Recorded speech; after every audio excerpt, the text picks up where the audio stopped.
نظم رخصت اے بزم جہاں بند 3 اشعار 21 بند نمبر 1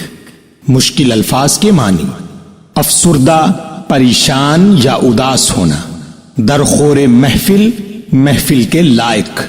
دربار سلطان بادشاہ کا دربار بادشاہ کے زیر اثر زنجیر طلائی سونے کی زنجیر اسیر قیدی ہنگامہ آرائی متحرک دنیا کی رونقیں اجنبیت بیگانگی کا احساس شناسائی جاننا خود آراؤں ذاتی خوبیوں کا اظہار کرنے والے ہم صحبت دوستی بیتاب بے چین موج بحر سمندر کی لہر صورت یہاں اس کا مطلب کی طرح ظلمت اندھیرا نظارہ گل پھولوں کی خوبصورتی کا منظر خار کانٹے یوسف یہاں حضرت یوسف علیہ السلام کی مثال دی گئی ہے چشم حیران ایسی آنکھ جو حیران ہو ساحل کنارہ طوفان یہاں اس کا مطلب سمندر میں طغیانی تیز بارش اور آندھی مانند بو خوشبو کی طرح چمن باغ سوئے وطن اپنے دیس کی جانب رخصت اے بزم جہاں سوئے وطن جاتا ہوں میں اس آباد ویرانے میں گھبراتا ہوں میں بس کہ میں افسردہ دل ہوں درخور محفل نہیں تو میرے قابل نہیں میں تیرے قابل نہیں قید ہے دربار سلطان و شبستان وزیر توڑ کر نکلے گا زنجیر طلائی کا اسیر گو بڑی لذت تیری ہنگامہ آرائی میں ہے اجنبیت سی مگر تیری شناسائی میں ہے مدتوں تیرے خود آراؤں سے ہم صحبت رہا مدتوں بے تاب موج بحر کی صورت رہا مدتوں بیٹھا تیرے ہنگامہ عشرت میں روشنی کی جستجو کرتا رہا ظلمت میں مدتوں ڈھونڈا کیا نظارہ گل خار میں وہ یوسف نہ ہاتھ آیا تیرے بازار میں چشم حیران ڈھونڈتی اب اور نظارے کو ہے آرزو ساحل کی مجھ طوفان کے مارے کو ہے چھوڑ کر مانند بو تیرا چمن جاتا ہوں میں رخصت اے بزم جہاں سوئے وطن جاتا ہوں میں تشریح پہلے بند کے پہلے شعر میں حضرت علامہ محمد اقبال رحمت اللہ علیہ اس فانی دنیا سے مخاطب ہو کر فرماتے ہیں کہ میرا دل تجھ سے اچاٹ ہو گیا ہے جیسا کہ پہلے بھی اکثر نظموں میں اقبال نے اپنی اسی کیفیت کا اظہار کیا ہے کہ میں تنہائی پسند ہو چکا ہوں اور اس دنیا کی افراتفری اور ہنگاموں میں میرا دل نہیں لگتا یہ دنیا جو بظاہر آباد ہے لیکن غور کیا جائے تو یہ ایک ویران جگہ ہے یہی وجہ ہے کہ مجھے اس سے گھبراہٹ ہونے لگی ہے دوسرے شعر میں فرماتے ہیں کہ میں اس قدر افسردہ اور اداس رہنے لگا ہوں کہ مجھے کسی قسم کی محفل اچھی ہی نہیں لگتی ہر وہ جگہ جہاں شور ہو ہلچل ہو افراتفری ہو میں ایسی ہر جگہ میں جانے سے کتراتا ہوں بلکہ حقیقت تو یہ ہے کہ میں اس قسم کی کسی محفل کے قابل نہیں رہا اور نہ ایسی محفلیں میرے قابل رہی ہیں اس لیے میرا ان محفلوں سے اجتناب اچھا ہے تیسرے شعر میں فرماتے ہیں کہ یہ دنیا بادشاہوں کے درباروں اور وزیروں کے دفتروں میں قید ہو کر رہ گئی ہے یعنی مادہ پرستی نے ان لوگوں کو اپنے گھیرے میں لے رکھا ہے جبکہ میری ذات ہر قسم کی قید خواہ و وقت کے حاکموں کے دباؤ کی ہو یا بادشاہوں کی جی حضوری کی ہر لحاظ سے آزادی کی خواہش مند ہے میں کسی بھی قیمتی زنجیر کے عوض اپنی آزادی قربان نہیں کر سکتا چوتھے شعر میں فرماتے ہیں کہ اس میں کوئی شک نہیں کہ یہ دنیا رونق اور خوشیوں کی آماج گاہ ہے ہر طرف موجود ہنگامے انسان کو اپنی طرف کھینچتے ہیں لیکن اقبال کے نزدیک یہ ہنگامے انتہائی کم وقت کے لیے میسر آتے ہیں یا یوں کہیے کہ ان خوشیوں کے نزدیک جایا جائے اور غور کیا جائے تو ان رونقوں کی اصلیت واضح ہو جاتی ہے لہٰذا میرے لیے یہ تمام لذتیں انتہائی بیگانگی اور اجنبیت کا باعث بنتی ہیں تو کیوں نہ میں ان سے دور رہوں پانچویں شعر میں فرماتے ہیں کہ میں نے اپنی زندگی کا ایک طویل عرصہ ان لوگوں میں گزارا ہے جو اپنی ذات کو نمایاں کرنے کی کوشش میں رہتے ہیں وہ چاہتے ہیں کہ ہمیشہ ان کی تعریف ہوتی رہے اور وہ محفلوں کی جان بنے رہیں، اور میں اس تمام عرصے میں یوں تڑپتا رہا جیسے کسی سمندر کی اونچی لہریں بے قراری کے باعث آپس میں ٹکراتی ہیں، جس سے ہر طرف ہلچل پیدا ہوتی ہے۔ چھٹے شعر میں فرماتے ہیں کہ اپنی زندگی کا کافی عرصہ میں نے ان عشرت قدوں میں، ان خوشیوں سے بھری محفلوں میں گزارا جہاں ہر شخص ہی خوش نظر آتا ہے، لیکن میں کبھی اپنے اندر کی بے چینی کو سمجھ نہیں پایا کہ اصل مسئلہ کیا ہے۔ پھر وہ راز مجھ پر کھل گیا کہ میں روشنی کا طلبگار تھا، اس روشنی کا جو مجھے خدا سے آشنا کروا دے، لیکن میں جہاں مقیم تھا وہاں تو ہر طرف اندھیرا ہی اندھیرا تھا۔ 7ویں شعر میں گویا ہوتے ہیں کہ ایک عرصہ میں کانٹوں کے بیچ کھڑا رہا تاکہ پھولوں کا نظارہ کر سکوں، لیکن میرے ہاتھ کچھ نہ آیا۔ پھر حضرت یوسف علیہ السلام کی تلمیح بیان کرتے ہوئے فرماتے ہیں کہ اس دنیا کے کانٹوں بھرے ماحول میں مجھے وہ یوسف نہ ملا جس کی مجھے تلاش تھی۔ اس سے مراد ہے کہ جو مقصد اقبال پانا چاہتے تھے وہ ان کو نہ مل سکا۔ 8ویں شعر میں گویا ہوتے ہیں کہ اب تو صورتحال یہ ہو چکی ہے کہ میری آنکھیں جو عرصہ دراز سے ایک روشنی کی تلاش میں رہ رہ کر تھک چکی ہیں، وہ ایک اور نظارے کی تلاش میں ہیں جہاں میرے دل کو چین آ جائے۔ میں اس دنیا کے طوفانوں کو اس قدر برداشت کر چکا ہوں کہ اب کنارہ مل جائے تو سکون آ جائے۔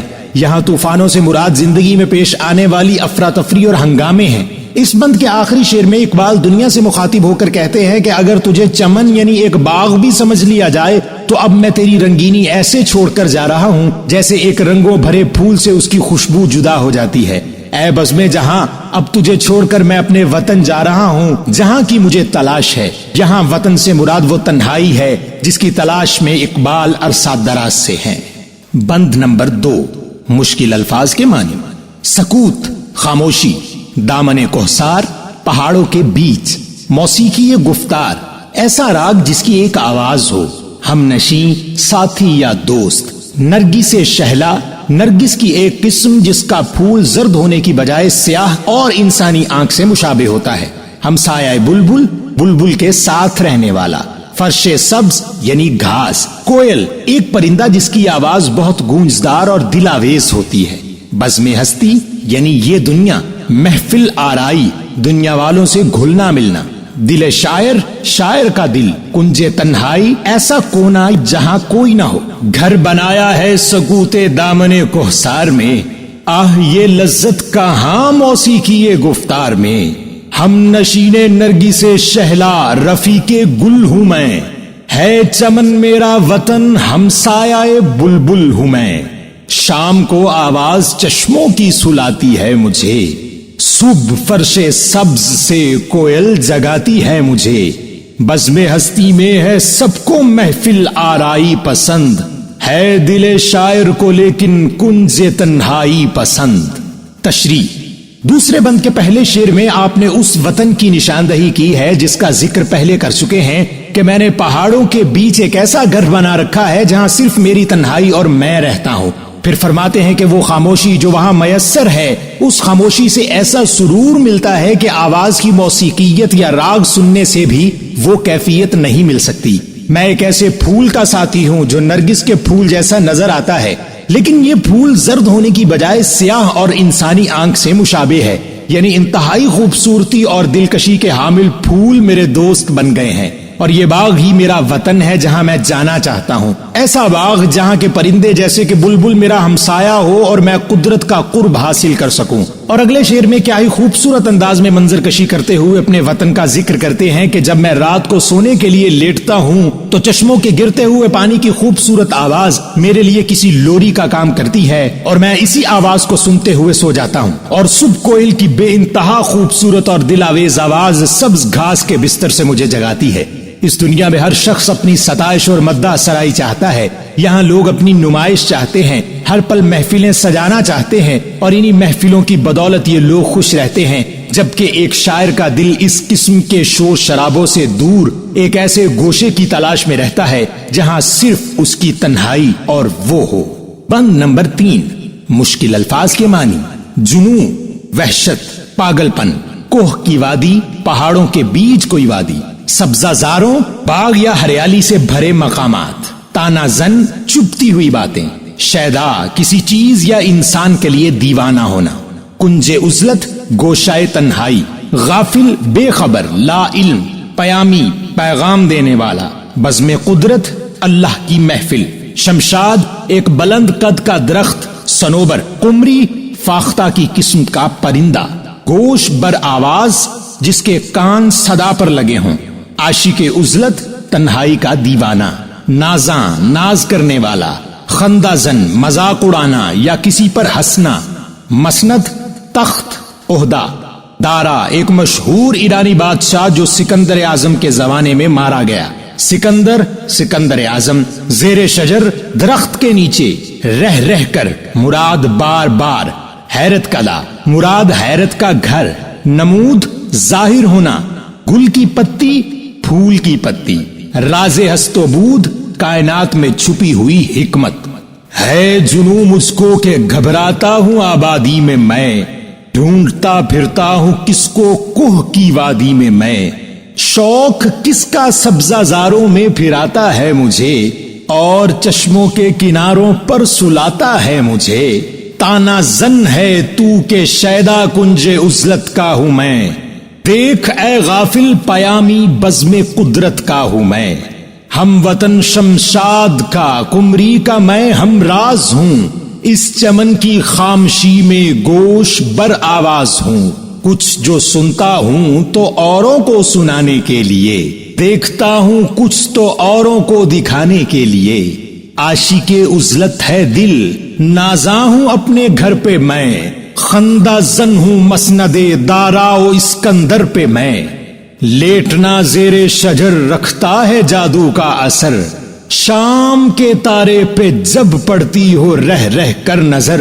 علم کے حیرت کدے میں ہے کہاں اس کی نمود، گل کی پتی میں نظر آتا ہے راز ہست و بود۔ تشریح آخری بند کے پہلے شعر میں دوبارہ فرماتے ہیں کہ میں کس قدر دیوانہ ہو چکا ہوں کہ مجھے اس قسم کے گنجان علاقوں سے گھبراہٹ ہونے لگی ہے، میں آبادی کے درمیان بالکل بھی سکون محسوس نہیں کرتا، اور پھر خود ہی اپنے آپ سے سوال کر رہے ہیں کہ وہ کون ہے جس کی تلاش مجھے پہاڑوں کے درمیان کھینچ لائی ہے۔ دراصل یہ خدا کی قربت کی تلاش تھی جو اقبال کو آبادیوں میں گھبراہٹ ہونے لگی تھی۔ اسی بند کے دوسرے شعر میں فرماتے ہیں کہ یہ کس چیز کا شوق ہے جو مجھے سبز باغوں میں لیے پھرتا ہے، یہ کس چیز کی خواہش ہے جو مجھے خدا کی قدرت کے نظارے کرنے لے آتی ہے، اور جب ان نظاروں کے بیچ پہنچتا ہوں تو قدرت کے تخلیق کردہ خوبصورت چشمے جن سے پانی گرنے کی آواز اس قدر دلگداز ہوتی ہے کہ انہی آوازوں کو سنتے ہوئے میں سو جاتا ہوں، اور پھر بزم جہاں سے مخاطب ہو کر فرماتے ہیں کہ تو مجھے تانا دیتا ہے کہ اقبال میری محفلوں سے نکل کر تنہائیوں کا مکین ہو رہا ہے،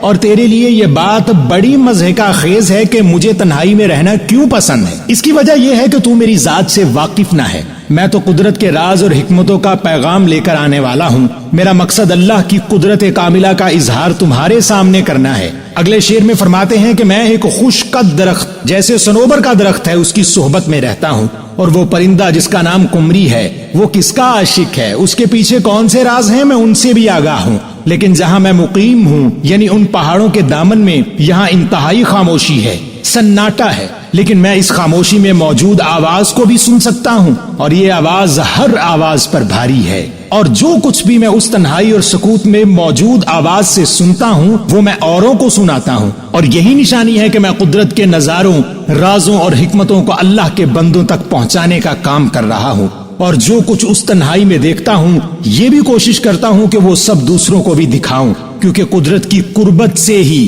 قدرت کی حکمتوں سے پردہ اٹھتا ہے۔ اور پھر انتہائی خوبصورت انداز میں اس خاموشی کی قدر بیان کرتے ہوئے فرماتے ہیں کہ میرا دل اس تنہائی کا عاشق ہے، اور میں اس تنہائی بھرے گھر پر فخر کرتا ہوں، کیونکہ اس سکون کی وجہ سے دارا اور سکندر جیسے بڑے حکمرانوں کے اقتدار کی بھی کوئی اہمیت نہیں رہی۔ مجھے تو ہنسی آتی ہے کہ وہ حکمران ان حکومتوں کے ہوتے ہوئے کیسے خوش رہ سکتے ہوں گے، پھر اپنے وطن یعنی اس خاموشیوں بھری اماج گاہ جسے اقبال اپنی پسندیدہ جگہ کہتے ہیں، اس کے رات کے منظر کو بیان فرماتے ہوئے کہتے ہیں کہ جب میں یہاں موجود درختوں کے نیچے آرام کی غرض سے لیٹتا ہوں تو ایک عجیب قسم کا جادو چھا جاتا ہے جو خدا کی قدرت سے آشنا کرواتا ہے، اور پھر لیٹنے کے بعد جب آسمان پر نظر پڑتی ہے تو ستاروں کا خوبصورت نظارہ ایسا ہوتا ہے کہ بیان سے باہر ہے۔ اور پھر فرماتے ہیں کہ ان قدرت کے نظاروں میں جب میں ایک پھول کی طرف غور کرتا ہوں تو اس کی صرف ایک پتی میں زندگی اور موت کے رازوں سے آگاہی مل جاتی ہے، لیکن جب علم طرف نظر دوڑاتا ہوں تو علم سکھاتا بہت کچھ ہے، لیکن جب اللہ کے رازوں کو ڈھونڈنے کی بات کی جاتی ہے تو پھر ضروری ہے کہ اللہ کا قرب حاصل کیا جائے۔